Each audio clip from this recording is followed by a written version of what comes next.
effect until noon Central Standard Time today. What? Flash flooding caused by excessive rainfall continues to be possible.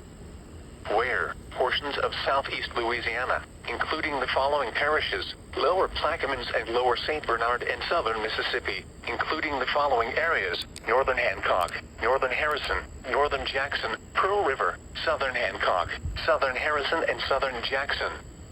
When? Until noon Central Standard Time today. Impacts: excessive runoff may result in flooding of rivers, creeks, streams, and other low-lying and flood-prone locations. Flooding may occur in poor drainage and urban areas.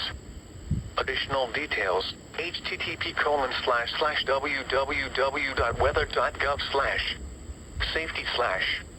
Flood. You should monitor later forecasts and be prepared to take action should flash flood warnings be issued. The National Weather